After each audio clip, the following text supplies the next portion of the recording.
Hey, Mike. Hey, bud. Have you tried Straight Shooter yet? Yeah, we've gotten a lot of feedback from Straight Shooter. They're our HVAC guys, and it's actually really, really cool. So if you have an air conditioner, you need to reach out to them. We're now getting feedback. They've been a sponsor for a couple months now, and we're finally getting feedback about them. And it's all great. Like, people are really happy with their service. They're really happy with what they do. They're super dependable. They don't charge a bunch of fees. So at the meetings, we're hearing from folks who at the monthly meetings, we're hearing from folks that hired them, and they're doing really great. Straight Shooter, HVAC. If you have an air conditioner, call them. Like, call them right now. They have a deal where they'll come out for $17.76. Wow. They'll come out and they'll check your system. But I'm getting a ton of feedback, Dave, and we're going to have them in the next hour. They're coming up at 5:00. So you're going to have them put AC in your Jeep? Well, no, I don't need it anymore. But what? But if your home needs AC, call these guys. It's what's the number? 619-922-3937. Straight Shooter. I'm telling you, call them. Call them because they support us. Call them because you have an air conditioner. But call them. $17.76. They'll come out and do a tune-up on your AC. And, prevention, especially with ACs. ACs, whether it's your car or your home, prevention is so important. It's so much cheaper to prevent than it is to cure. So absolutely. Call Straight Shooter. But stay tuned and listen to these guys. They're coming on at 5:15. They're going to be in the studio, and we're going to talk about them. Oh, cool. You know what I'm really proud of? What? So last week, within 24 hours of that assassination attempt, we were on the air. And while everybody reporting was, thanks to the brave Secret Service, and we didn't. We said, wait a minute. These guys completely screwed up. Like, what is going on? And now everyone else noticed what we noticed. Yeah. And I think there's kind of this fear, like, we're not back the blue enough if we dare criticize the Secret Service. What a bunch of buffoons. Mm-hmm. Unbelievably bad. And you didn't have to be a rocket scientist. Yeah. But, okay, have you ever watched the movie American Sniper? Yeah, sure. You know the guy Scott McEwen? Yeah. The author? Had him in for an hour. Oh, really? Today? He wants to come on our show like nobody's business. Well, he's been on before, but yeah, we'd love to have him back on. It's just crazy. I swear it was you know what else? So then you start seeing all these conspiracy theories. Did you see that one I sent you? No, which one? The one where the guy. Oh, just two shooters or whatever? Yeah. I did. Yeah, but I don't understand. Like, how do you not see how incompetent the Secret Service was and then think that there even had to be a conspiracy theory of any kind? I know. It was crazy. They did such a horrible job. Did you see they were questioning the head of the Secret Service? No, they haven't. They can't even get her to talk. Well, she wouldn't answer any questions. And they chased her. Yeah, it was. She ran in high heels. Well, no. She was in front of Congress this week. But that's not till Monday. They were questioning her. I saw it. I watched the Congress question her, and they wouldn't. She wouldn't answer any questions. She's coming in Monday. Well, she got subpoenaed. Good. I hope she comes in and I mean it was okay. In-N-Out Burger, she doesn't show. In-N-Out Burger, she does. Oh, In-N-Out Burger, she doesn't show with onions. I don't. She'll probably show. No, she will not. I do love onions. Okay, I'll get She's it. going to hide on a sloped roof. Yeah, unbelievable. I seriously want to come up with targets. Practice targets that are silhouettes that include a ladder. Yeah, absolutely. Like, how do you miss a guy with a ladder? It's so funny. How do you miss a guy with a ladder? Every day, more and more stuff is coming out. More and more information as they do their research. Unbelievably dumb. I like the fact that they blame the local police. Yeah, I know. They're throwing everybody under the bus. They're throwing everybody under the bus. They're throwing blame everywhere except themselves. Unbelievably bad job. I just can't even believe it. And I don't think there. I don't think there was any malfeasance. I don't think there was any conspiracy. They keep talking about this guy had an encrypted overseas communication app or whatever. 3 of them. Yeah, anybody, a 13-year-old can go on the App Store and download that. If you're going to do a conspiracy, yeah, you're not going to use somebody that can't hit a melon in 130 yards. Yeah, I don't know. I don't think there was. I think it was some 20-year-old who looked like he was probably going crazy. There was a lot of signs that this kid was off kilter. But just by It seeing was just you just don't like his hair. just by seeing how incompetent the Secret Service was, I think that, okay, we're done. That's all we need to see. That's all we need to know. Yeah. I say, remember the lady who was like running around and who's like chasing her tail, and then she couldn't put her gun back in her holster? Yep. I saw somebody on the internet name her Bonnie Fife. And I laughed for a good hour. I sent you that. I sent you a picture. Was that you that said it? Oh, okay. Yeah, it was It's pretty one funny. round. Just one round. Yeah, she only gets one bullet. Yeah. She only gets one. Can't have two. Unbelievable. And it's that not whole over. situation. It's not over yet. It's just the insanity is on a run. Yeah, I don't. And did you hear about your boy today, Well, who? What? Which one? Mr. Biden? Yes. Yeah, he endorsed Kamala Harris. Great. I know. That's going to be a hoot. Can't wait. Done. Yeah, The it's just. circus is just open the tent. Let's get to the November already. It's going to be wild. It is going to be wild. Unbelievable. I'll tell you, at this point, I've kind of said this before, but at this point in the race, usually Republicans are kind of doing this whole, all right, I'll vote for him. Yeah. Like, fine. Yeah. If that's who I have to vote for, I'll vote for him. Not this time. This time, people are excited. Yeah. Even Vance Jones from CNN said that he was at the debate. Oh, Van Jones. Yeah, and by the way, the backdrop on CNN Yeah. was photoshopped. They were not really there. He just looked like Yeah. they were there. Yeah. And he said he has not seen this much excitement since Obama in 2008. And he says, and that's something is going on. You haven't seen this much excitement for a Republican since No. Reagan 84. Right. You know? I mean, when did you last time you watched a convention? Nobody ever watched conventions. They did I didn't see the whole thing, but they did a really good job. They had a bunch of kind of everyday people up there. They had there were some tearjerkers too. Who's that guy? Matt Walsh. You know who I'm Yeah. talking about? The guy that did I want to box that guy's ears. He's He did you hear what? Okay, so they had this. I don't even remember her name. They had some rapper up there, a lady, something. I want to say her name had Rose in it, something Rose or you're Rose. better Something. at music than I am. Oh, Amber Rose. Amber No, Rose. she is not a rapper. You take that title out. She's just a model who some people find attractive. Whatever. Okay, Anyway. so whatever she is, she has 25 million followers on her Facebook, For on no her reason. on her Instagram. For no reason. That's fine, but this guy, this Matt Walsh guy, who did an excellent job with that, with his "What Is a Woman" documentary, excellent job. But he called her a slut. Said, why do we have a slut up there? Oh, I miss that. And I'm going, what are you doing, dude? Like, what are you doing? Do you not want her 25 million followers to vote? Yeah, right, You know what I mean? exactly. Like, do you not want them to see, hey, look, this woman is affiliating with these people and this culture, and then possibly change their ways? Or do you just want to shame them and insult them? You're talking about the congressman, Matt. No. There's a conservative political analyst named Matt okay. Walsh. But, this is just another footstep for Matt Walsh because, or like misstep, I should say, because he did the same thing with Ben Shapiro. He was attacking Ben Shapiro's family and religion when he was trying to re-sign with Ben Shapiro. And Ben was like, no, I want to do my own independent thing. And so he started attacking him personally. It's just, it's so immature and Counterproductive. Yes, exactly. Well, let me make a quick point before we go to a commercial. If you're an activist, your job isn't to hang out with people who think like you. Your job is to go create people Right. who think like you. Exactly. And if you sit there and insult them, I mean, look, if there's somebody, a politician who has power and is doing something, horrible to you and your community, I get it. But somebody who's a recent convert and they're standing in front of your audience and trying to bring their audience in, embrace that person. I think, didn't Jesus hang out with prostitutes, for God's sake? I mean, the whole point is Don't to we all? convert. It's not to just, to reject people who don't think exactly like you. Anyway, I think activists forget that sometimes. That's something we probably need to stop and think about. But Matt Walsh, if you're listening, completely disagree with what you said and did. Right.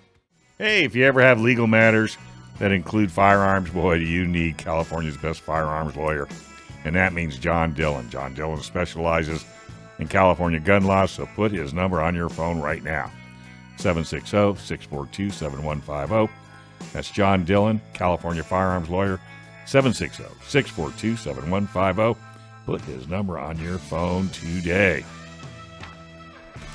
All right, our guest today is somebody we've had on before who's really, really interesting. I enjoy talking to him. I enjoy hearing his perspective, and I especially enjoy hearing about his work. He is a professor and an author, and he has a new book out that we want to talk to him about. David Yamane, how are you, sir?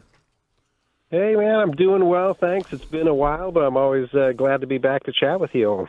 Yeah, thanks for taking the time. Boy, what a crazy time, right? You know, I just had an event for my book here in my hometown of Half Moon Bay up in Northern California, and just about 30 minutes before it started, then this news breaks about Biden pulling out. And it seems like I was doing another event one time, and they had the Trump convictions come out. It's always something I'm competing with for attention. It's crazy. It's kind of crazy what's going on. I wish things would slow down a little bit. What do you before we talk about your book? And I really want to talk a lot about your book because it sounds interesting. I mean, what do you study culture? You study, and specifically you study gun culture. What are your thoughts? I mean, when an assassination attempt, from a guy who with an AR. You know what I mean? Like when the sides are a little jumbled, I guess is maybe a way to put it. Yeah. What does that do to the culture? What does that do to the outside culture? And I don't know. What are your thoughts on that? Yeah, it's tough. I mean, I think that it's in the initial response because it is an assassination attempt on someone who's a presidential candidate. Is you think this is like somehow ideologically motivated.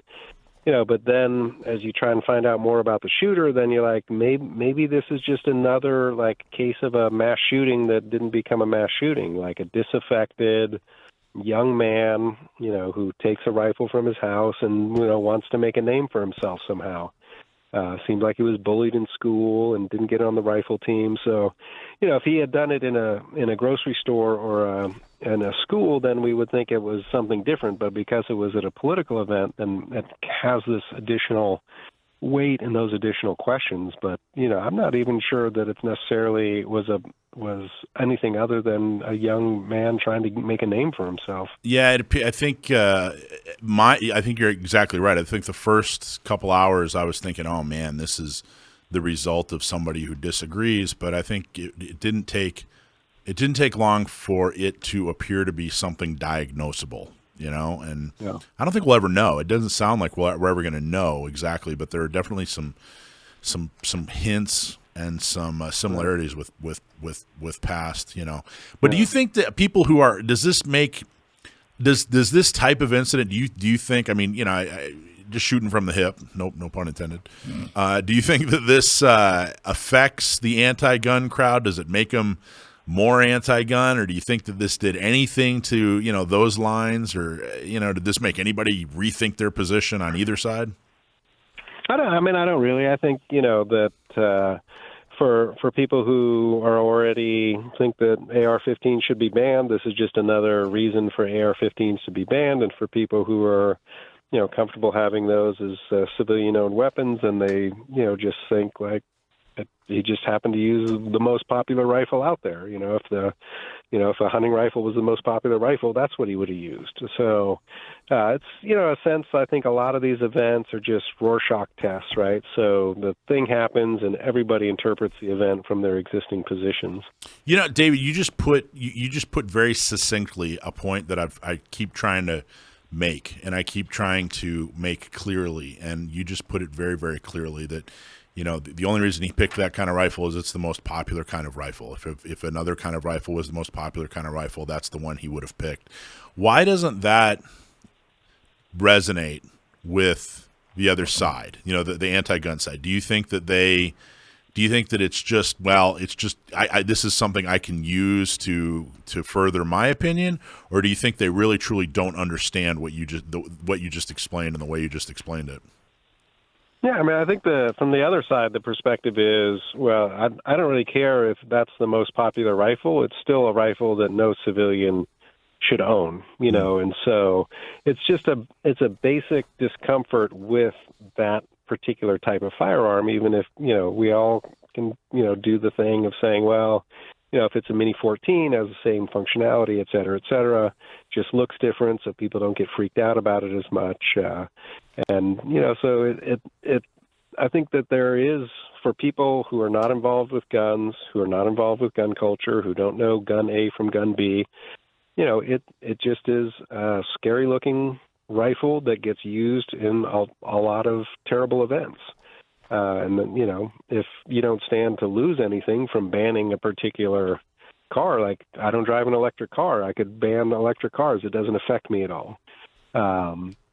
So I think, that's the way it's looked at. It's like, I don't care if it's popular or, oh my God, that's the most popular rifle in America. That's terrible. Right. Yeah. And so that's the perspective that coming from, even though, we don't know whether, he took a bad shot or he had bad aim or, wind or what, how did he miss? Trump turned his head, but if he had, a hunting rifle with a scope on it from that range, he could have took his head off. Yeah. Quite literally.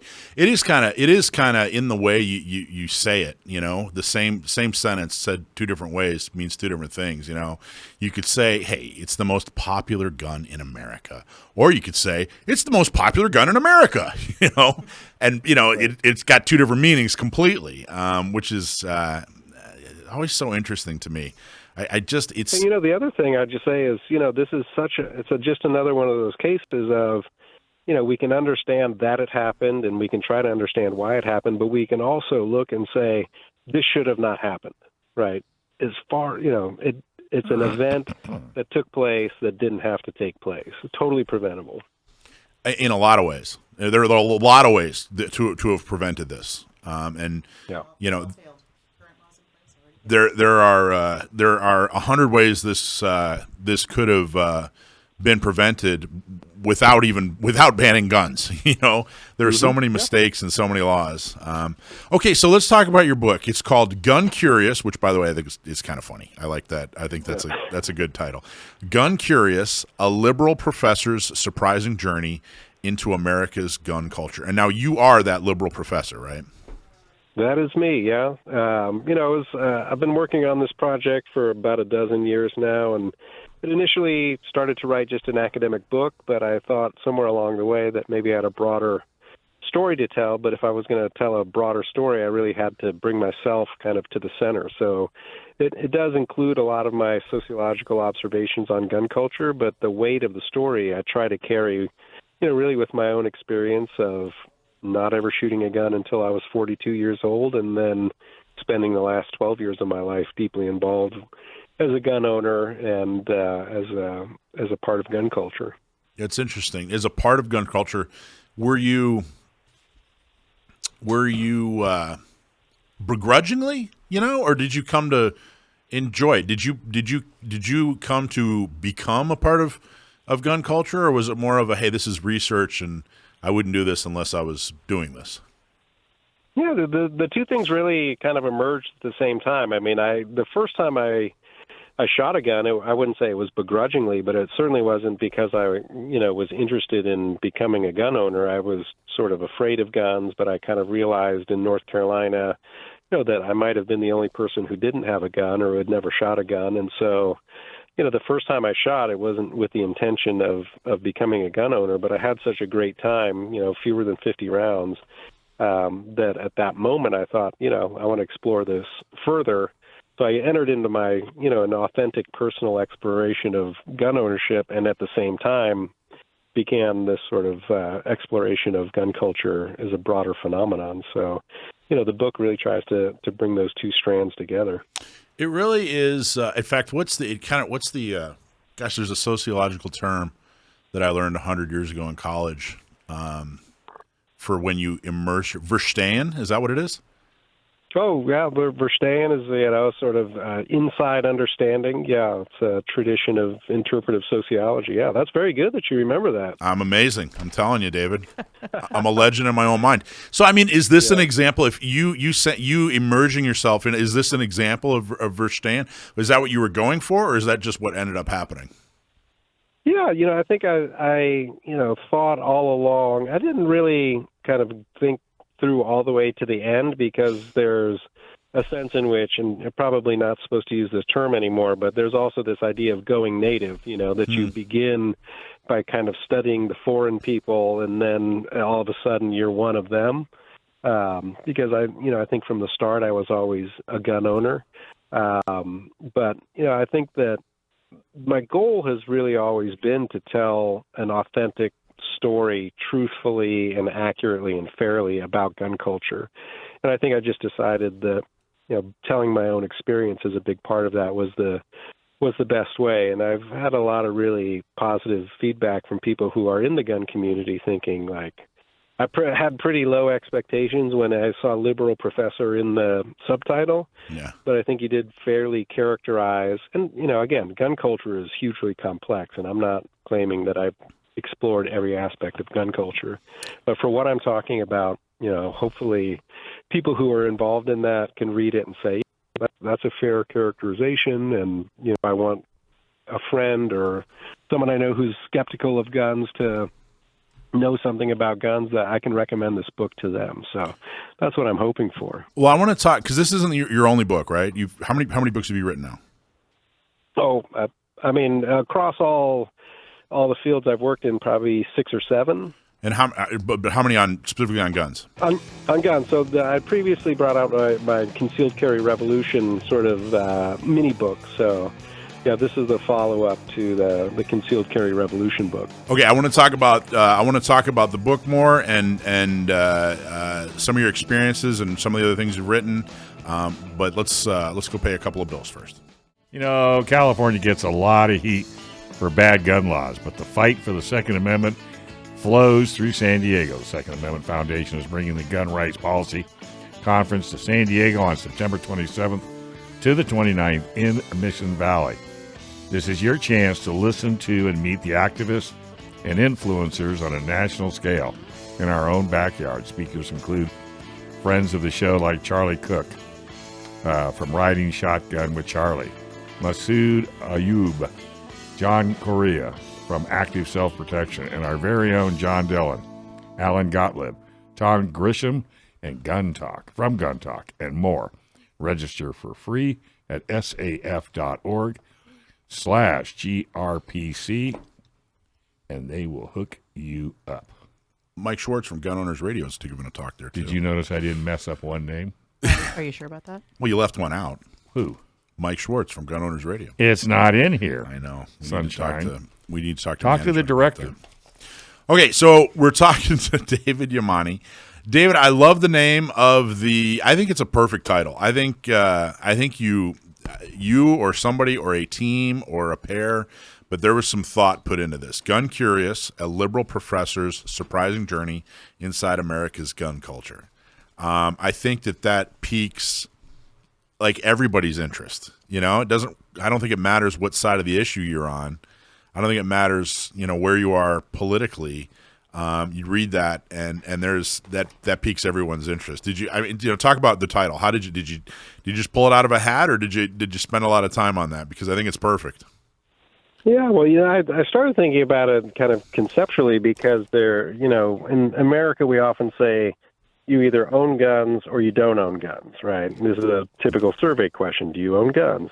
But if you look at the data, you actually find that about a third of people say that they do own guns, and about a third say that they don't own guns.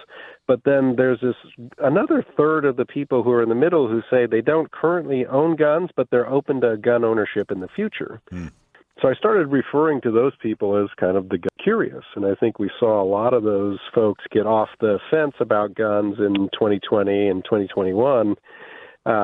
So that was the kind of initial impetus, thinking about these people who were open-minded about guns, interested in guns, but not yet committed. But then I wanted to push beyond that and say, really gun curiosity should be something that all of us have, right? We should want to know more. We should want to ask questions. We want to seek, not just rest on what we already know, but think about what don't I know? And, that's, I think, for people who are, lifelong gun owners and also people who are lifelong gun skeptics. So that was my idea of the audiences for the book would be anybody, whether you're a gun owner, whether you're a non-gun owner, or whether you're interested but unsure, anybody who's curious about guns should find something of interest in the book. Well, what's a little bit more? So your surprising journey. What's a little bit more about what was surprising? Talk about some things or something that was surprising about your journey. Yeah, well, the most surprising thing at the start is that I took the journey at all, because given my background growing up outside of gun culture here in Northern California, and then having a sort of gunless, pretty much liberal blue bubble follow me all the way through my education and into my professional work as a sociologist, I just had no exposure to firearms in any sense other than seeing, some news story about someone getting shot.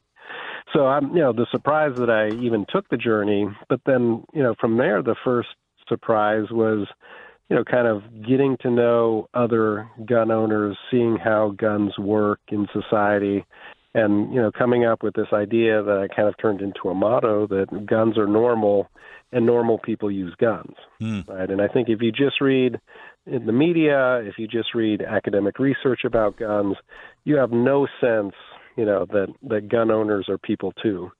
So, that was a second kind of big surprise for me. I gotta you should come to Gun Prom in October, David. I'm certainly going to get you information and try to get you out here. That's our Second Amendment celebration gala that we have every year. And the reason is, if you look across the room, you're not going to see a lot of hunters. You're going to see a lot of normal people who do something normal, like own guns. You're going to see a lot of women. You're going to see ages, all ages represented. I think you're absolutely right. I think, and I've seen that firsthand. There's a lot of diversity in thought, a lot of diversity in, economics in our organization. There's a lot of diversity in every way you can use the word diversity. I think a lot of that started. I think the responsibility really lies on somewhere around 1990 when Florida started issuing CCWs, to anybody that could pass a background check. I think that really started to kind of solidify and grow this gun culture. I don't know. What are your thoughts on that? Yeah, well, a big background to my project is talking about this idea of the rise of gun culture 2.0, or the self-defense core of contemporary gun culture. And, for sure, there's always been an interest in self-defense and guns. There's also been always, diversity, women shooters, African-American gun owners. That exists for a long time. But the combination of sort of the growing interest in self-defense and the fact that we all have self-defense as a concern, right? Not everybody will choose an armed solution to the problem of insecurity, but we all have to come up with some solution to that. And so that's a really universal concern. So I think that really opens gun culture up much more than some of the things that are not really, restrictive or exclusive, but, if to hunt, there's a culture around hunting. You have to have space to hunt. If you want to do recreational shooting, you have to have space to do that. And so some of those things were more demographically, I think, and geographically restricted, whereas self-defense gun culture knows no such limits. Hunting's kind of, it started out, kind of as a utility, and then it turned kind of social, and now it's exotic. You know what I mean? It started out with, we hunt, we have to eat. And then it kind of moved to this, I hunt because my uncles and my dad hunt, and they take me and we go drink beer and, hunt and whatever, and then it's downright exotic. Like I don't know the numbers, but I would suspect that hunting is probably at an all-time low. And it really is not, it doesn't seem to be the driving force at all for gun ownership anymore. No, yeah. I mean, a lot of people who are gun owners are hunters, but it's definitely not a growth market. Although, I think some interesting things are even happening within hunting to try to expand the reach of hunting. And, you get some of these farm to table kind of ideas in terms of people who are into food, and understanding and knowing where their food comes from. So I'm always surprised at when I come across some folks who say, "Oh yeah, I just went duck hunting." I'm like, "You hunt duck?" But it definitely is not obviously what it used to be. Do you think that crime statistics have anything to do with the interest in self-defense in the United States? Yeah, crime goes up and down, but I don't think that sort of the general, like something like the homicide rate or the rate of violent crime necessarily affects gun buying. But bigger events, certainly, after mass shootings, then we generally see a spike in gun buying or interest in guns. And then, if you think about that year of 2020, and it has some similarities to other kind of gun buying sprees in recent history, it's just a lot of social uncertainty, right? So it's not necessarily a crime per se. It's like, hey, during COVID, if there's a problem, are the police going to be able to respond or not? Or, well, there's a protest down the street and it looks like it's getting a little out of control. That's a bit concerning. Or, man, we have this crazy presidential election. What's going to happen to our society after that? So I think some of those more general existential, concerns drive some of that. Of course, anybody who has a personal experience of crime, that's a different sort of thing. But, the way our crime rates go up and down, and yet sort of gun buying is much more consistent. And your book, is it kind of a linear book, or is it, you know what I mean, like first this and then this, or how does it read, or how's it set up? Yeah, well, a little bit. I talk about, how did I become a gun owner in the first place, and then I talk about this idea of recognizing the normality of gun ownership. I also talk about how I became what we might call a gun super owner. So, someone who owns more than 8 firearms. So more than 8. So that's the definition? I like it. This is it's not a 100% accepted statistical definition, but it's one way of defining it. So I don't think I'm a super gun owner. I know a lot of people think of 13 guns as a good start, but trying to explain, like there's a lot of people that if you can't understand why someone would own one gun, you really can't understand why someone would own 10 or 20 or 100. So, I talk about that. I talk then about the AR-15, which is obviously a very hot button issue. Yeah. And then the next several chapters talk about concealed carry and, how do we understand, why people would want to have guns for self-defense, some things about negative outcomes, and then I kind of finish up with talking about my journey through the gun training community. So it's not perfectly linear, but it does sort of address issues, I think, the way I kind of confronted them in my own career as a gun owner, and how someone who may be interested in guns might think about the types of questions that they have about guns. Now, you said that the term gun ownership is normal, and normal people own guns. Is kind of a is that a does the book set out to prove that, or is that just the result of the things that happened in the book? Yeah.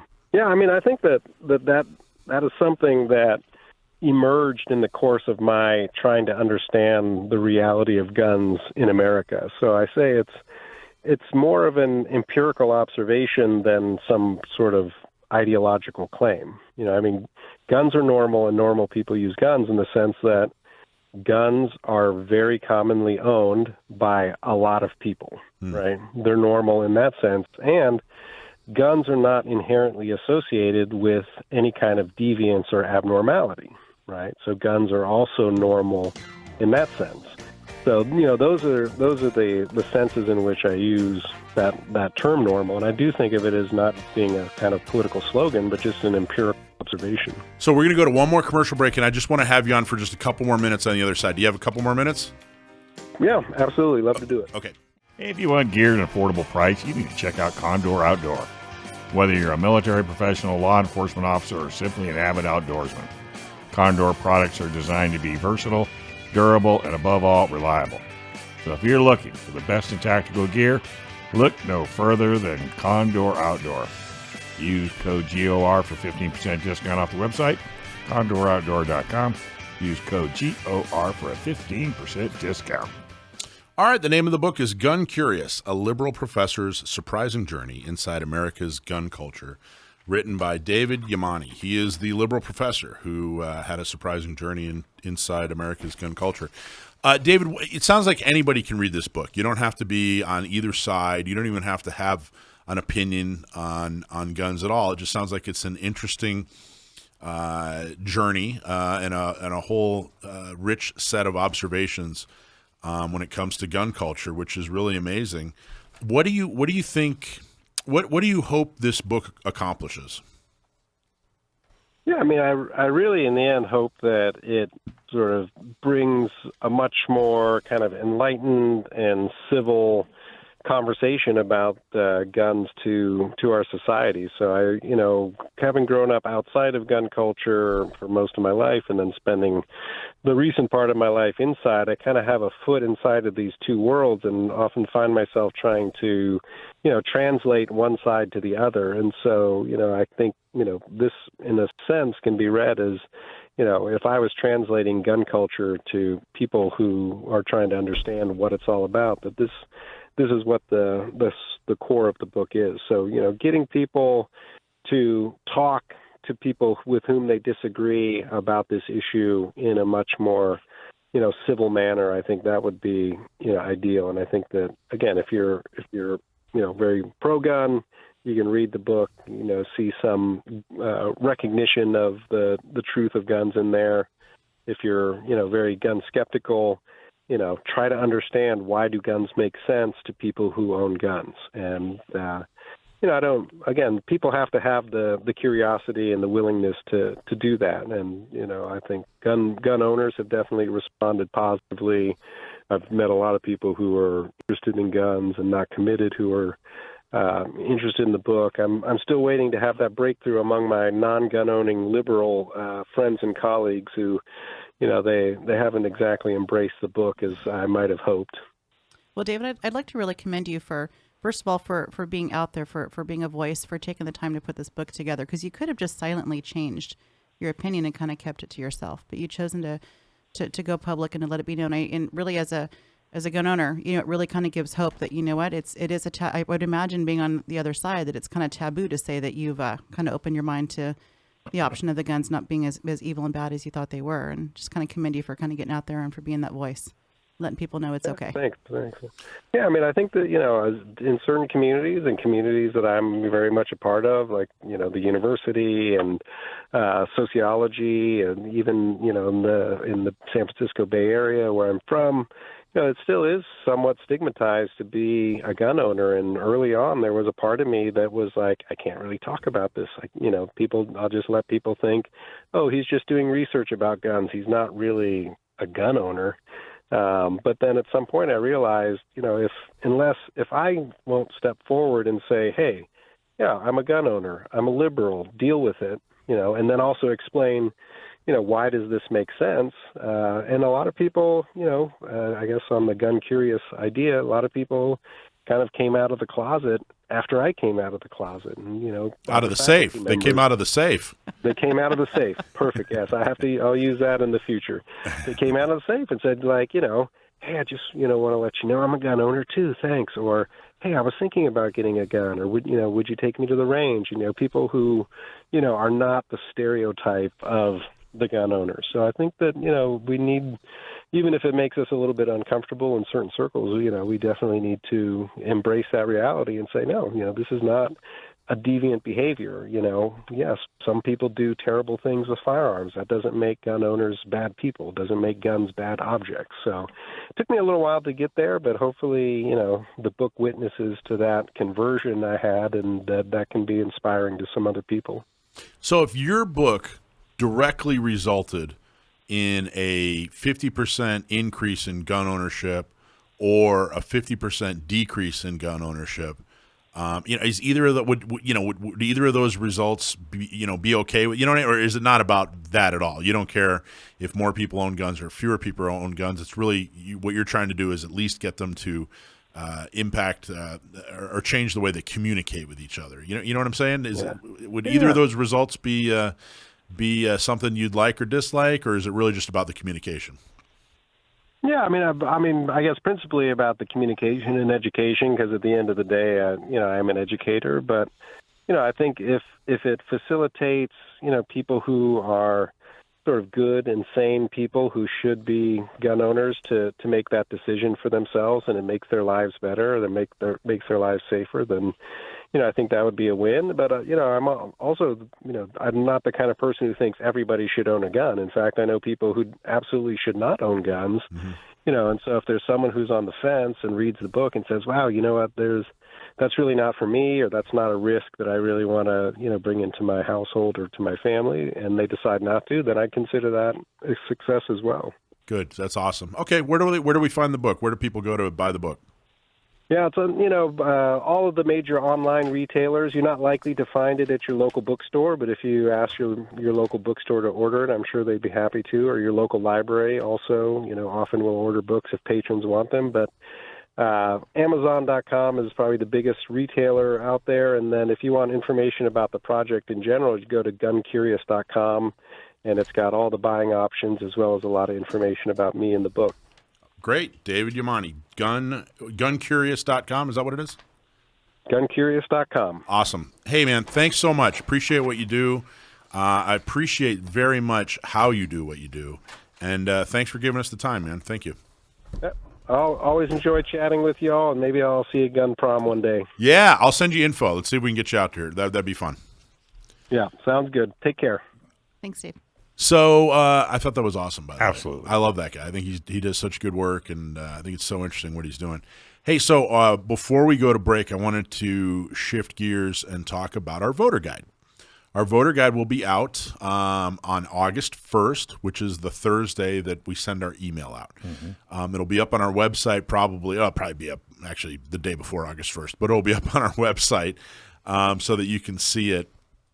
I wanted to tell a quick story on why it's important. There are a couple of races that we're really focusing on. One, of course, is Jim Miller of Miller versus Bonta fame, the assault weapons case. He's also on the school board for Cajon Valley, and we want to make sure that he gets reelected, and because he's such a great guy and he does such a good job on that school board.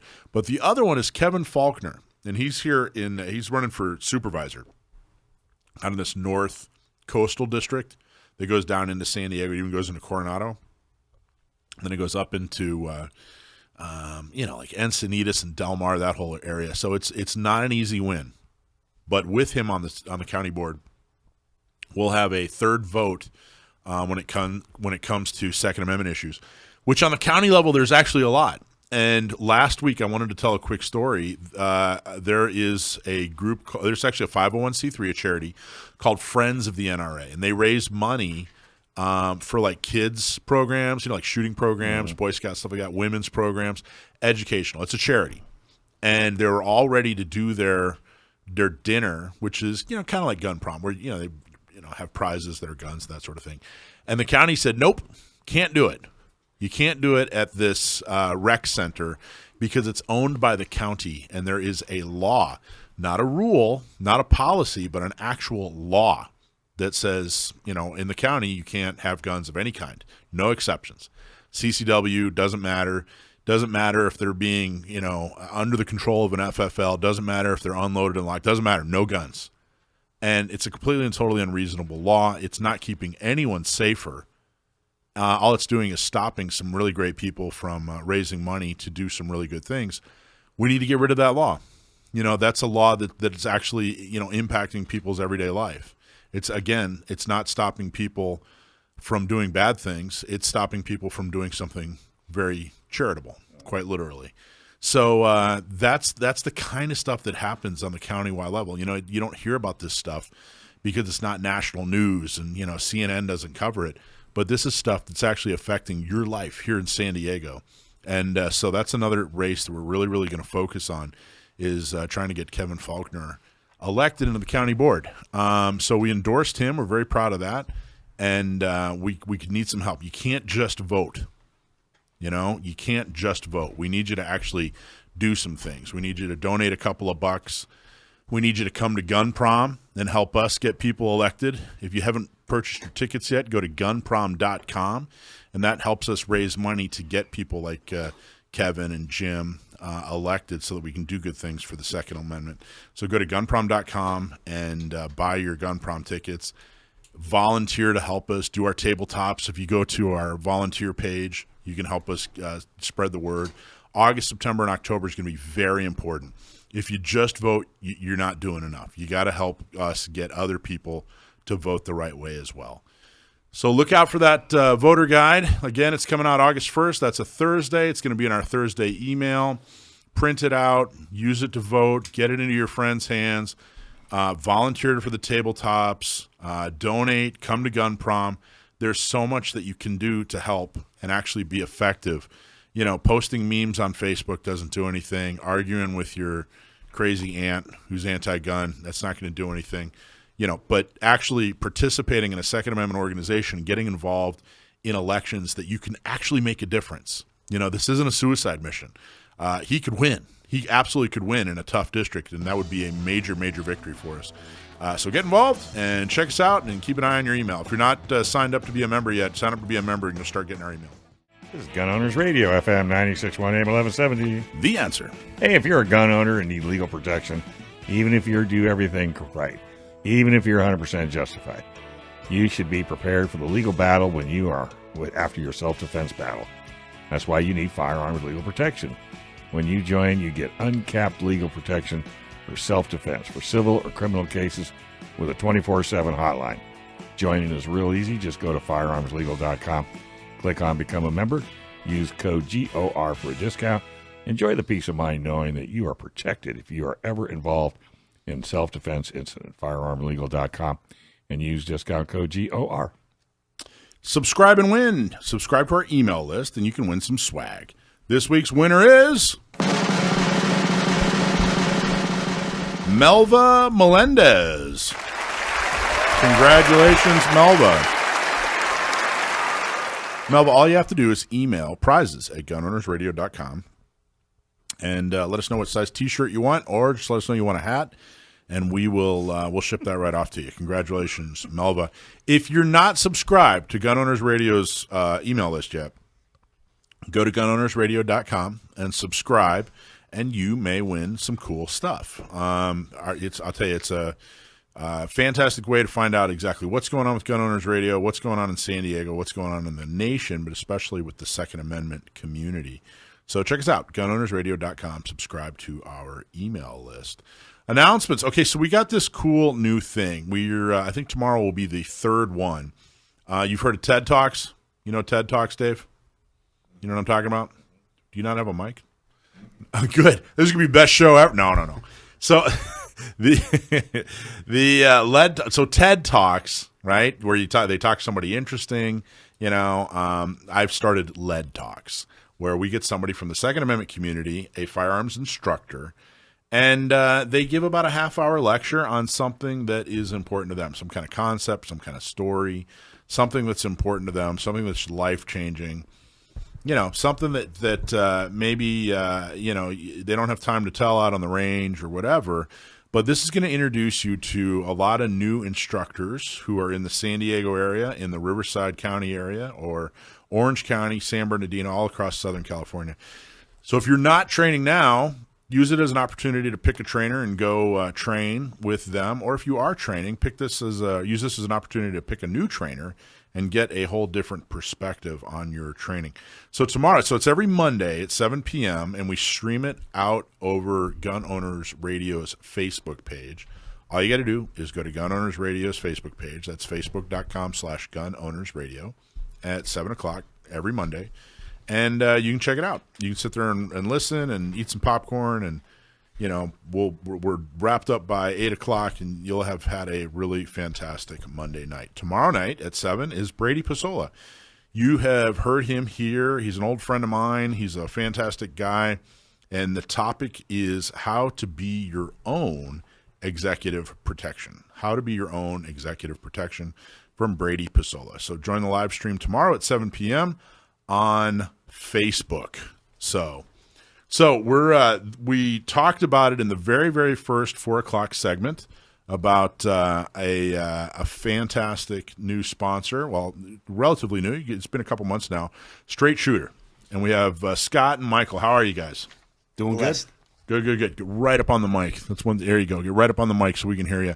So Straight Shooter, you guys are a fantastic sponsor. I can't wait to talk to you.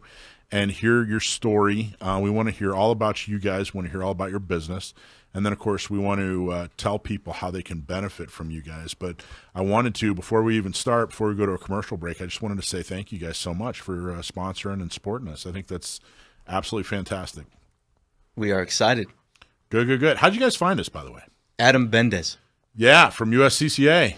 I know that guy. Yeah. Yeah, he introduced Saw him you? just this morning. Yeah. You saw him this morning? I did. What were you doing? And now I'm seeing these guys today. It's like a coming full circle. I know. What were you doing this morning where you saw Adam? CCW. Oh, okay. Class. Yeah. Great guy. Wonderful man. Introduced us to you guys, and we're extremely thankful. So tell me. So let's talk a little bit about. So tell us about Straight Shooter. Give us a quick the elevator speech about Straight Shooter.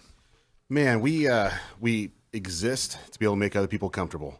And we're passionate about that. Keeping people alive is what you're doing. Yeah, I mean, in other parts of the country, no joke. Texas, Arizona, it's a life support system. Heating and air conditioning is, and in San Diego, it's keeps the complaints away and the wife happy for the most part. Allows you to sleep. Definitely raises the quality of life that you have if you're able to use that. And I got into this trade when I was 13 years old. My brother-in-law was the one that kind of got me out of having fun in the summer times and got me running ducks and doing installs in the middle of summer. And Where were you? I was here in San Diego. Oh, yeah? Were you born and raised here? Born and raised here. What part? Lakeside. Oh, wow. Oh, yeah. You need air conditioning. You need air conditioning out there. So Yeah, it's not an option. I grew up without it, believe it or not. Really? Yeah, dude. My dad was, we weren't poor, but he lived like he was poor. I mean, he was pretty darn frugal. That's like your origin story. Yeah. You grew up without AC, so now your extremely mission passionate. in life. Yeah, I'm extremely passionate about it now. Same. Now, where are you from? You do not have a San Diego accent, Mike. No, I'm actually from Connecticut. Oh, okay. Yeah. Yeah. And well, how'd you get out here? How'd you get to San Diego? Well, I never wanted to shovel snow again. Yeah. So after I graduated undergrad, I have a finance background actually. I made the move to Scottsdale, and I spent 4 years out there. And then the Lord opened the door for me to come to Southern California. I was like 27, no baggage. Who doesn't want to do that, right? So I made my way out to Southern California, and then that's how I got involved in the heating and air business. Well, I got to tell you, it's when you think about air conditioning as such a basic necessity these days, but it really kind of has an amazing history. I mean, there are so many places we've now settled across this nation only because we have the ability to have air conditioning. You know what I mean? Like, would Phoenix even exist without air conditioning? Would Vegas even exist without air conditioning? Definitely not. Definitely not. I think, where did they invent? Didn't they? I think I was always told. I grew up in Panama City, Florida, on the Gulf Coast there, on the Panhandle, and I grew up thinking that like right down Port St. Joe is where they invented air conditioning because there was a doctor there who was trying to treat malaria. Did you guys ever hear that? No, that just came out of a memory bank from when I was a little kid. We'll have to maybe look at that up. Can someone fact check him? I know. I'm on it. Yeah, look that up during the commercial break. But that's cool. That's very, very cool. So how did you guys meet then? Oh, I was owner at a different company before we started Straight Shooter, and Michael worked as a sales guy for a different company here in town, and we had mutual friends, and we both liked to golf, and so we ended up finding each other on the golf course, and we kept the relationship, and then a few years down the road, it worked out to where we partnered up and launched Straight Shooter. That's a big step, man. I mean, just running a business in California is a big step, isn't it? Yeah, it's like carrying a gun. It's a big deal. Truly. Yeah. No, I be facetious a little bit, but I mean, no, I agree. It's stinking tough. Yeah, it is. I mean, people think it costs a whole lot of money, and there ain't no one getting rich other than the government. I tell you, being a business owner and being a gun owner are like the two toughest things in California. Agreed. I mean, they're really. I mean, you look at all these other groups. All these other political hot buttons and subcultures and groups or whatever, being a homeowner or whatever, like you name it, it's tougher being a business owner and a gun owner than anything in California. It's so difficult. I mean, it's like they want to kick you out of business, you know, despite the fact that you guys are employing people and doing a service that's important. And anyway. Hey, Not Me SD, or Not Me is for women, by women, and designed to help women with training, purchasing a gun, and getting a concealed carry permit. And guess what? It's free. And if you're a woman or you know a woman who needs help, have her sign up and we'll give her the help she needs. Go to notmesd.org. Big thanks to Mike White and Gun Websites in the Super Chat for donating to Gun Owners Radio. Thank you, guys. Thank you, Mike White, and thank you, Gun Websites, for donating to Gun Owners Radio. All you have to do is, if you're in the chat on YouTube, following us right now, make a donation, and we'll give you a shout-out. So thank you so much for your support. Okay, we're talking to Straight Shooter. We're talking to Michael and Scott from Straight Shooter. So we were talking about you guys. You're from San Diego. Yep. In Lakeside. Yep. Scott, and then Michael, you moved out here from Connecticut. Yep. And you guys met, played golf, and opened up an AC company. It's not that simple. It wasn't that. It sounds like a magical, story about More miraculous, really. Scott really pursued me for a good 5 years. Oh, here it comes. If the truth is coming out. Yeah. But no, yeah. What's the motivation? Why do you want to own a business? I mean, it's such a difficult thing to do in California. You know, why is it important to own your own business? Yeah, it's like asking for your own headache or hangover, right? Well, I mean, like, say you're talking to some kid in 8th grade, and he's like, I don't know if I want to be a business owner. I'm just gonna, like, why? What are the benefits of owning your own business? There's a benefit? Well, if you know how to do it, there's a lot of benefits and satisfaction that can be found. I find a lot of satisfaction in being able to provide an environment where people can have careers and provide for their families. It's very fulfilling. Obviously, there's a lot of risk, and if you're lucky enough to be able to find great clients and charge enough, you can make a little bit of profit at the end of the day, and that's the hope. And if you're really shrewd at business, it's definitely possible, even in a wonderful city that has perfect weather like San Diego. It's just tough because people don't care that we exist 8 months of the year. So you have to be shrewd and figure out how to get people to care about you and do business with you those 8 months of the year, but it's totally possible. We do it. Yeah. And that's the big thing is just being a good steward of the industry too, right? I like taking care of people's needs, serving people in their homes, building relationships. That's kind of built the foundation for Straight Shooter. Yeah, but the more important question is, since you didn't have AC when you were a kid, do you still not have AC? Oh, no. I put AC in my parents' home. They live in that same house that I grew up in. And your dad now sleeps in the garage, right? No, they still keep it 80. So I don't visit them through the summer. So your dad must have known my dad. My dad used to take a wood screw and screw it into the thermostat so nobody could turn on either heat. Well, we never had air, but you couldn't turn the heat on. Yeah, if you did that, you might get electrocuted now because it's all smart electric thermostats. Yeah, right, exactly. Yeah, you can get codes out of those things now. Yeah.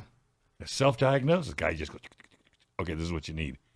Speaking of which. And how much did that just cost me? $175. You went, and I need this? We're going to be at Desi's house tomorrow. Oh, really? Yeah. Oh, really? Rick helped her install a Nest, and now it won't work. So, oh, really? Yes. So we're going out to Desi's house tomorrow. A Nest? Yeah. Nest. What's a Nest? For birds? It's a thermostat. It's a. Oh, okay. Yeah. Oh, he's Not going our favorite, technical but- on us. Yes. You're not letting him work It's on like, this. no. You're not letting him work on this. No, Just no, let no. him sell. I'll take care of it. Yeah. Thank you, Dave. You asked why, Mike. Look, cumulative, we have about 30 years of experience, 35 in heating and air in California. This is a cutthroat business. And No. we were sick of that. And we want to help people. And we want to build a team around character. And we want to shoot people straight. No bull, right? And we want to help people. Well, I think the name, the Straight Shooter, I think that speaks to your character. And all the feedback I've gotten so far, and from talking with you guys and getting to know you guys for the last couple of months, I would say it's a perfect name. You guys are absolutely straight shooters. Thank you. Now, was it meant to be kind of a double meaning there? Did you know you were going to reach out to the gun community, or did it just work out that way? No, it just worked out that way. So I came up with a name because people would ask me all the time, like, hey, when you find something wrong with the system, they say, what are we looking at, Scott? Shoot me straight. They would always say that phrase more than anything else, shoot me straight, because people just don't like BS. They don't like bull. So out of that, I was like, well, shoot me straight heating in there doesn't have the same ring. And I was thinking about it, and straight shooter came to mind, and the rest is history. I love the name, and then we launched with that. Are you guys both gun guys? Michael, I know you are. Are you as much a gun nut as I lost all my guns in a tragic floating accident. So there you go. I'm sorry. Yeah. So sorry to hear that. Yes, it's God, been horrible. that's so I don't tragic. have a single firearm. Oh, that's too bad. We'll have to work on it. Mike's got some you can have. Hey, what do you feel? I'm an old service manager, okay? So I'm big into maintenance. Yep.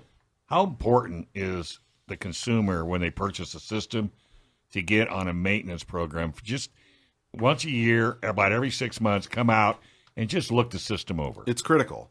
I mean, just like car manufacturers say that every 3,000 to 10,000 miles, depending on the car, depending on the mileage and the oil, you're supposed to get your oil changed. Right. Sure, if you don't change it, you might get 50,000 miles out of that motor. Right. But you're going to be buying another motor. If you change it, it'll last a long time. And this is why I end up getting into arguments with people, believe it or not. I believe it, Dave. Yeah. Well, when you're an old service manager, most cars didn't run that long.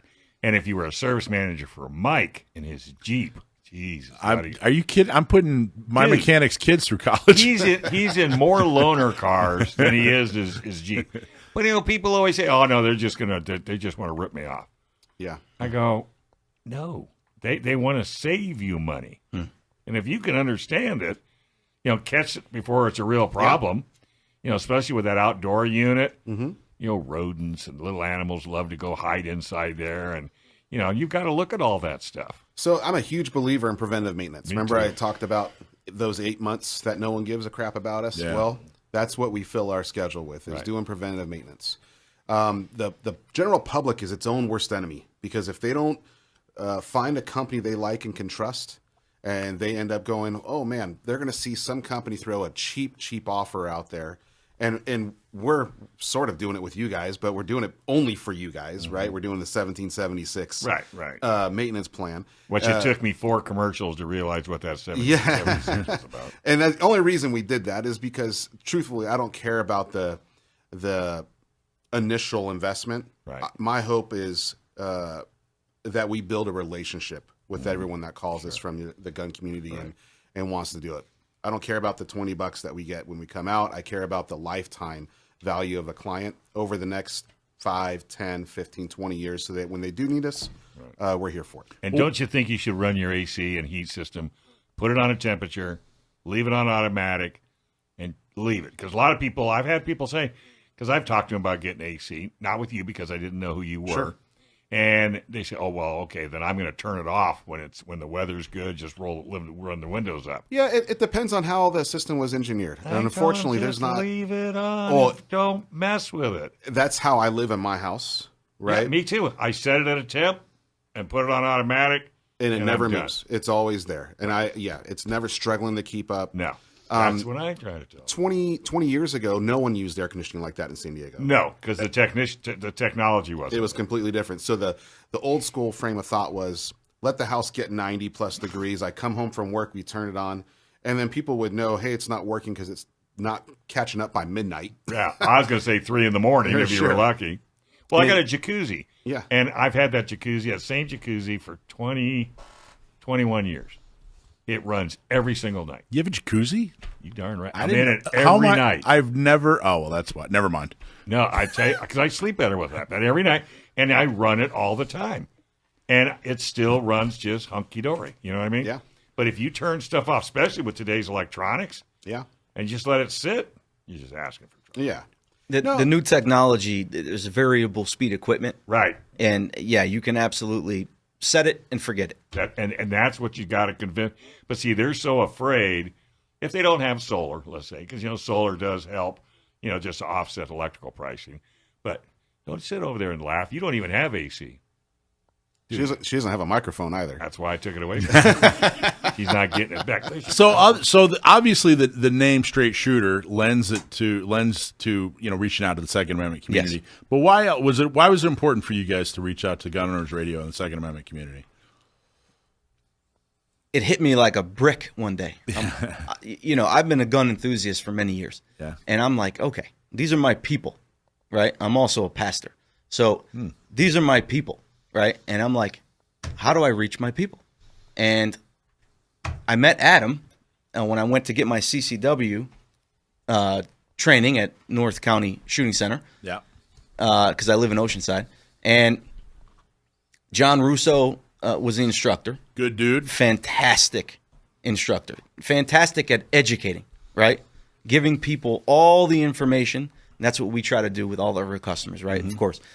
But then he teed up Adam, like better than I've ever seen anybody ever get teed up before. So Adam walked into the room, and here there's 25 people in there. Their mouths were watering. I need self-defense insurance, right? And then I went up to Adam after. I'm like, dude, did you sign up every single person in this room? Because you should have. He's like, we'll talk later. So I talked to him, and then we ended up replacing his ductwork. And I'm like, dude, how do I, get more connected in the community? Yeah. Right? Because I only know the guys I go shooting with, guys I go hunting with. I'm like, I want to get more connected with the Second Amendment community. And he's like, well, you got to talk to Rich and Mike. And then we had sushi. There we are. We had sushi. Do you belong to San Diego County Gun Owners? Yes. Oh, yeah. All right. So, Wait, I got to say one thing. From Friday to today, he's the second guy I've met that shoots and's a preacher. Oh, really? I don't know what that correlation is. Yeah. Yeah. This other one owns MIT suspension. Yeah. You want to get your Jeep jacked up. And he's a preacher in El Cajon, and he's an avid shooter. And this guy too. Well, hey, if you're gonna be a shepherd, you got to shepherd protect the flock. the You gotta protect protect the the flock. flock. Yeah. You can't talk. So were you always into guns? Like in Connecticut, did you grow up into guns? My uncle was a hunter, and yes, I was always intrigued. Yeah. And then as soon as I, came into my own, I started to become an enthusiast. I started getting involved myself in Arizona. Yeah. And Arizona is a good state to get interested in guns. A lot different. A lot different. Now, do you still hunt here in Yeah. California? What do you hunt? Anything I can. But yeah, so locally it's tough. In the San Diego, it's called D16. That's the zone that we're in. But it's not the best. You got to kind of go up north. You got to go for a drive. Mount Shasta. Or, Go for a drive. yeah. Hey, what, birds or pigs or what are you hunting? Yeah, pigs, deer, bear. You can hunt. You get all the tags. Let's talk a little bit more about it. We were just our guest right before you. We were talking about how hunting is kind of fallen by the wayside. It's more about self-defense. But let's talk about it after the commercial. You got it. Hey, do you belong to an association, maybe a club or an organization that's wrestling with their marketing? Well, most organizations waste a lot of money on marketing because it's so tough managing everything. Websites, social media, e-commerce, emails, the list goes on. But you can leave the frustration behind with Sage Street. Fractional marketing department services don't even start. It's an R in that word. I said frustration. No. They take care of everything. Planning, developing, advertising, and more. Getting started is really easy. Visit SageStreet.com and click on the Schedule an Appointment button. That's SageStreet.com and click on the Schedule a Call button. So they're talking about various, in the chat on YouTube, they're talking about various sightings of me in restaurants. Yeah, that's what I see. Well, Thor, I remember Thor, you and I having that burger together.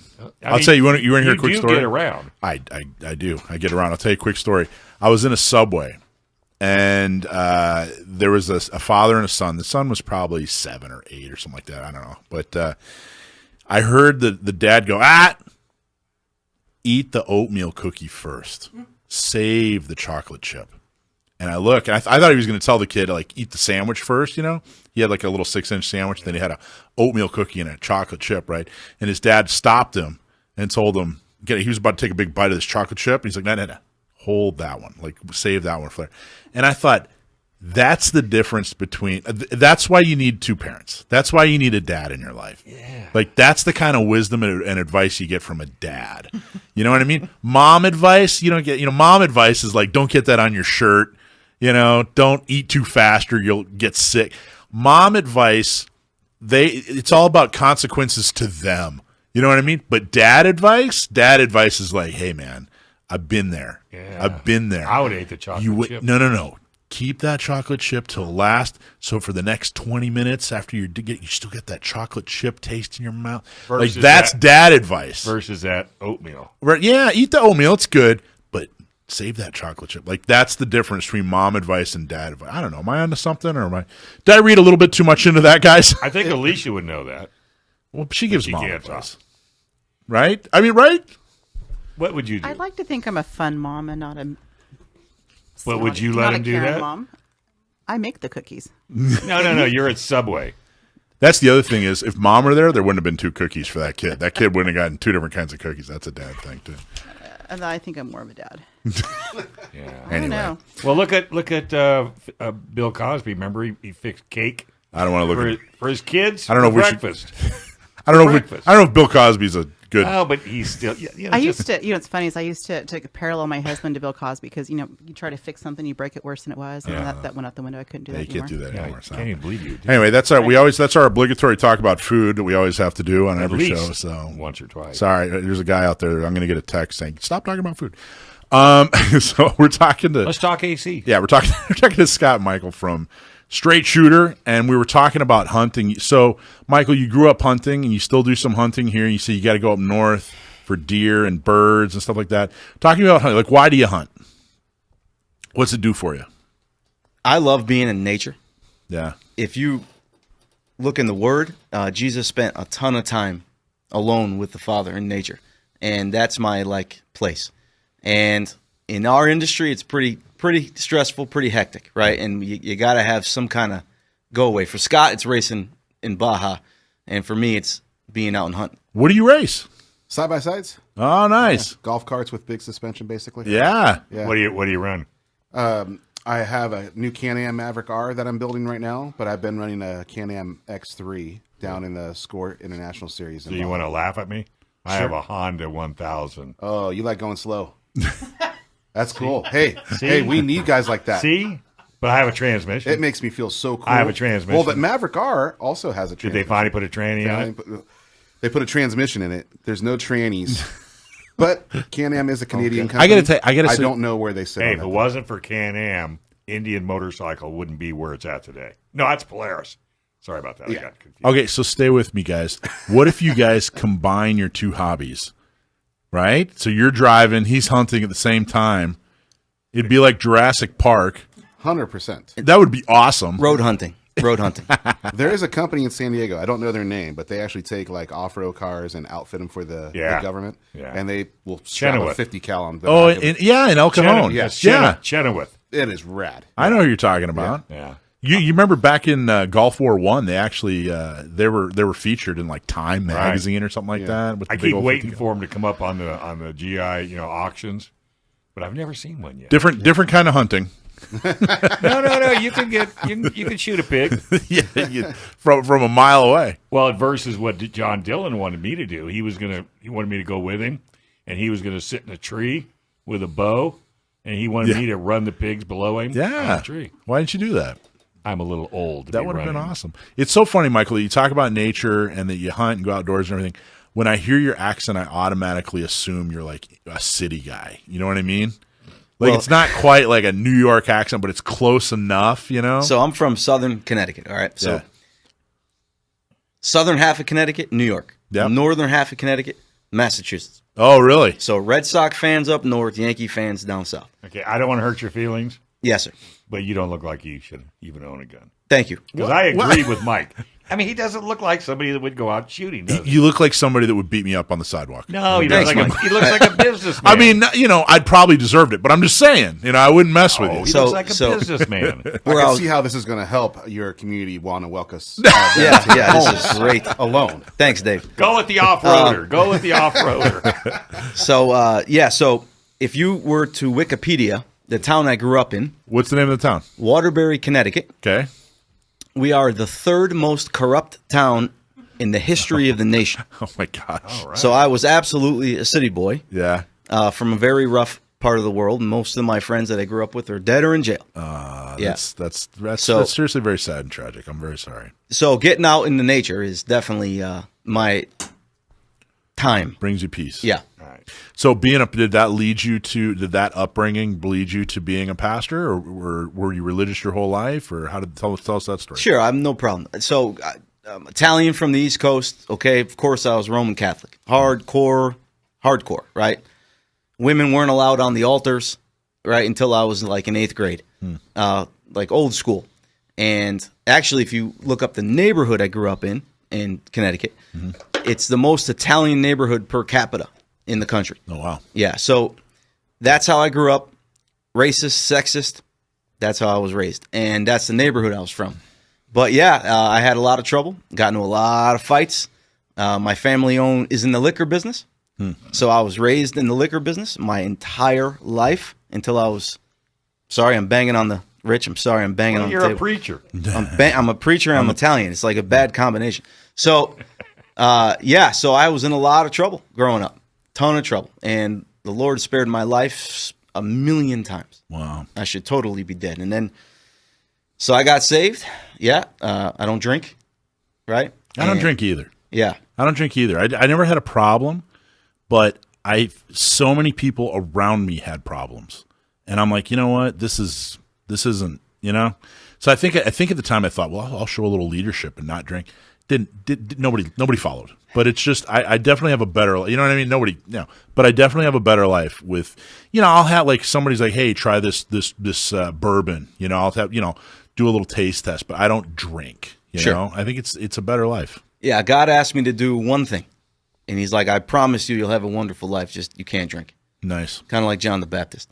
So I got saved and my life is charmed. I don't deserve anything I have.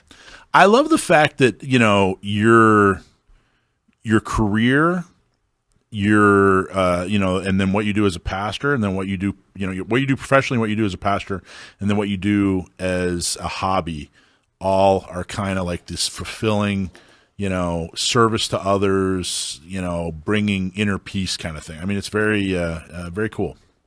Very cool. It's very cool that you talk about it too. We got nothing. We're straight shooters, Mike. We got nothing to hide. It was coming. I knew it was coming. That was good. That's awesome.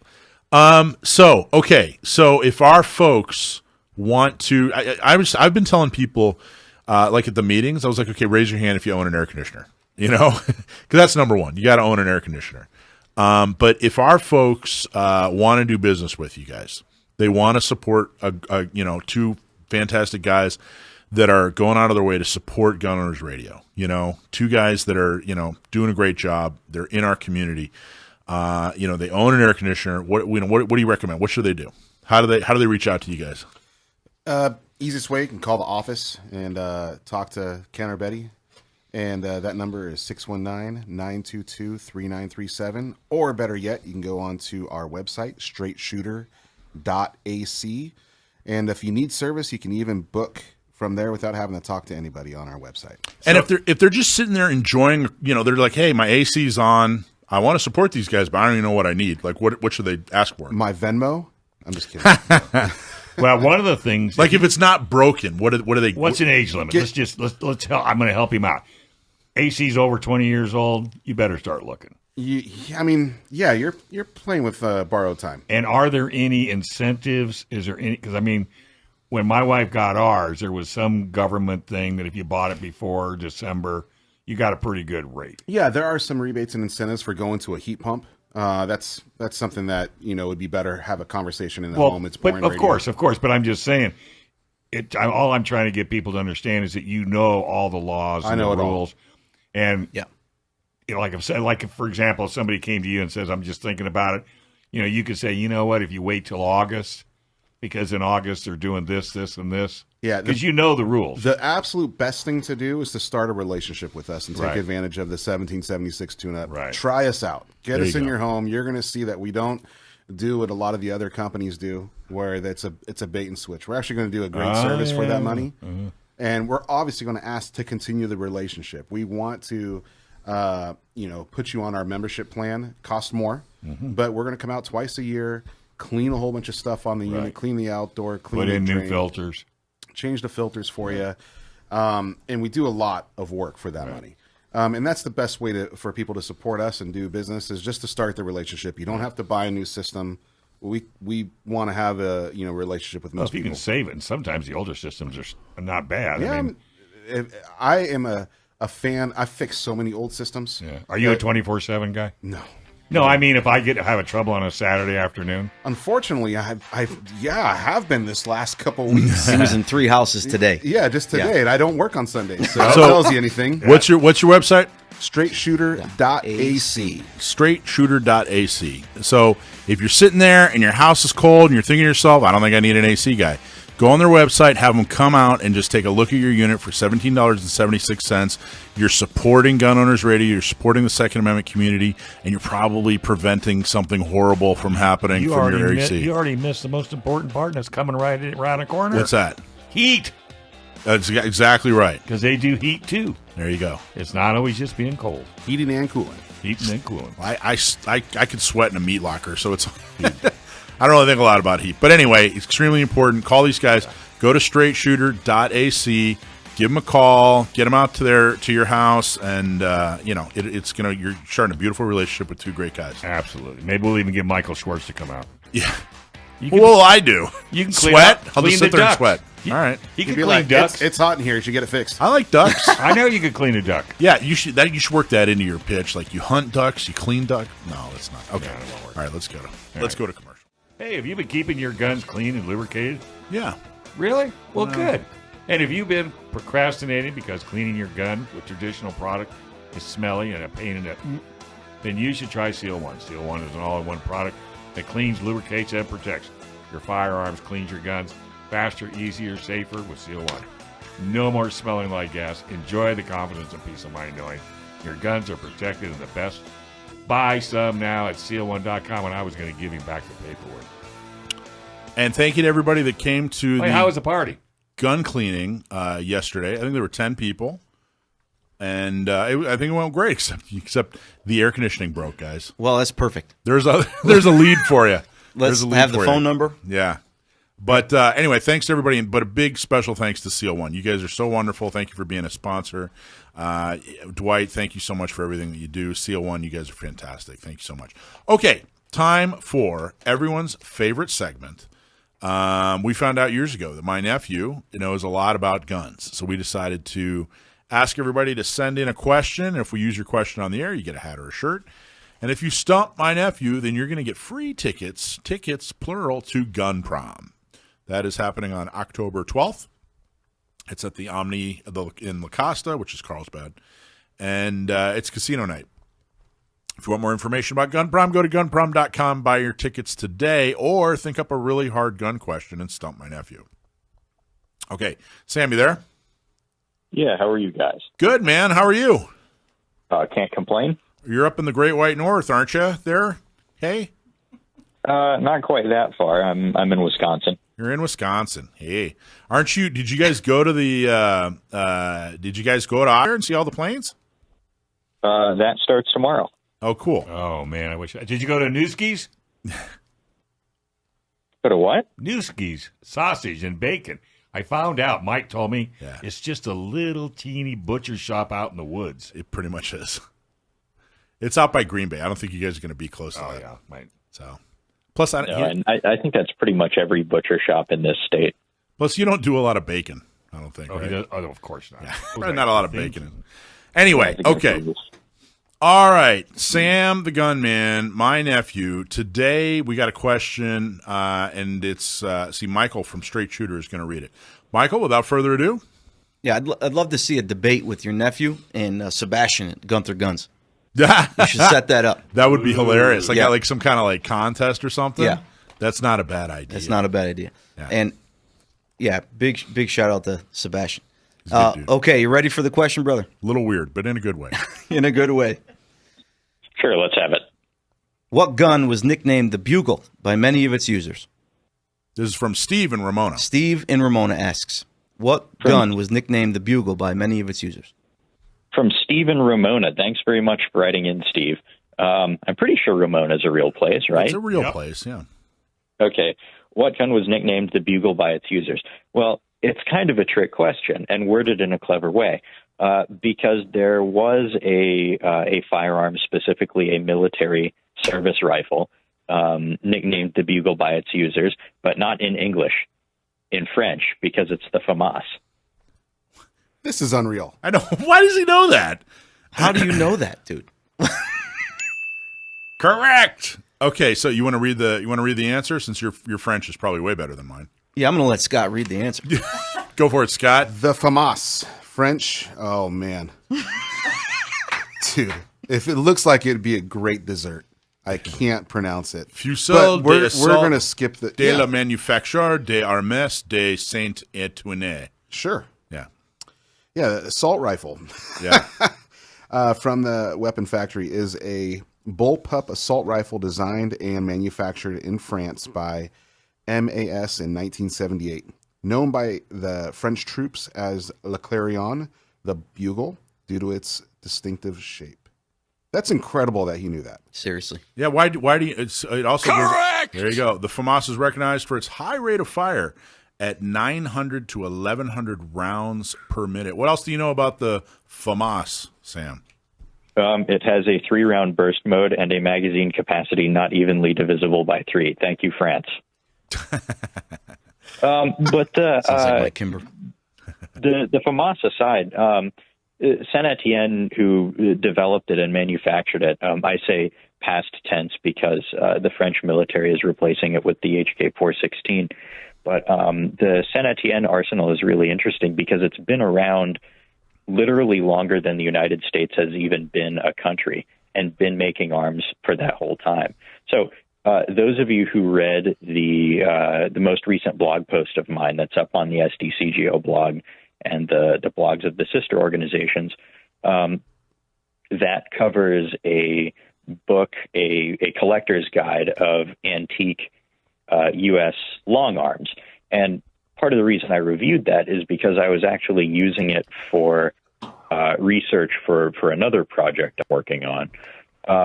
And Saint-Étienne came up as a manufacturer of arms the King of France supplied to the American colonies during the Revolutionary War. So they're still around, and I just think that's crazy. That is pretty amazing. So the French they're going with the 416 and H&K 416?